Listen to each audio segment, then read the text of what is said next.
ว่าไปเราเฟิร์สจิเสือเนาะว่าคลิปตามมาปีกากาก็ได้10 ล้านวิวซาไว้ลีแค่ป้อมมื้อนี้มาปีก็ออกมามื้อแล้วเฮาก็สิไปตามให้ทุกคนเบิ่งมื้อเห็นเรากันก็บ่อยากเสือจนว่าเฟ้อเลยเนาะว่าฮอด10 ล้านวิวแล้วแนวเลยก็บ่ฮู้ก็ขอมกขอบเจอทุกคนที่เขามารับชมรับเบิ่งมักเอื้อเอาเลยเฮาก็สิซอเก็บเอาตามแคมเฮือนนี่เนาะเพราะว่าเฮาปลูกเอาไว้ก็กำลังเป็นหลายอยู่ตัวแมงวันทองมักมาเจาะชะมะเอื้อจันตบหูเป็นเปียเหรอด้วยเลยก็นาวชาเม็ดขั้นตอนแรกเฮาก็สิเอาปีมาฟากฟาร์มมือมันมุนนั่นเนาะเพราะว่ายาวมันเป็นเยอะยาวอะไรนึงขี่เป็นสายมือบ่ว่าซั่นว่าซี่เลยตำปีก็เอาเจียบเต้โอโนว่าอินว่าเอ้ยเฟ้อยากก็ลองไปเอ็ดเบิ่งแต่ว่าเจียบก็ตำโฮงมือฟักก็ฟักง่ายแล้วเนาะมันเป็นกี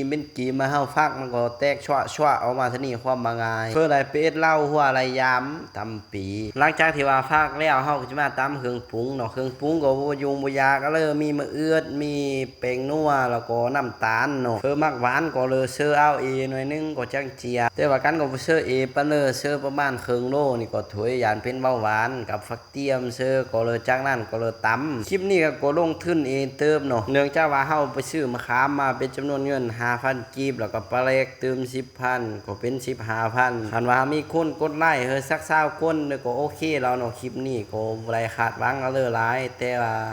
อยากว่าแจกชูความเจียบของการตำปีชูเบิ่งหลังจากที่ว่ากันยัวคือน้ำมากอันหามสมอ้อแล้วเฮาก็เอาปลาเล็กเติมเซอมักเกมก็เซอ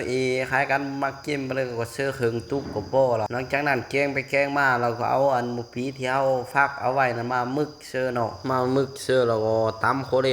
ให้มันเข้าเลี้ยวเนาะก็เจอเวลาบ่ถึงปานเด้อตำปีเนี่ยประมาณชั่วโมงนึงก็ไล่เล่าแล้วคล้ายเฟอยาเซอเฟซเฮงได้แซ่บผู้คนเมื่อขี่เนาะทีนี้ล่ะจังหวะญาติโยมนายยองเห็นคลิปนั้นคลิปนี้ได้ตามเล่าเลยระยามตักลงเสื้อเลยชัวเป็นตาเสียเวลาทำปีนี่กันว่าชุดหยวนกินกับหยวนมะยมอ่อนๆนั่นนี่แห้งเขาเลี้ยวชุดหยวนเลยชู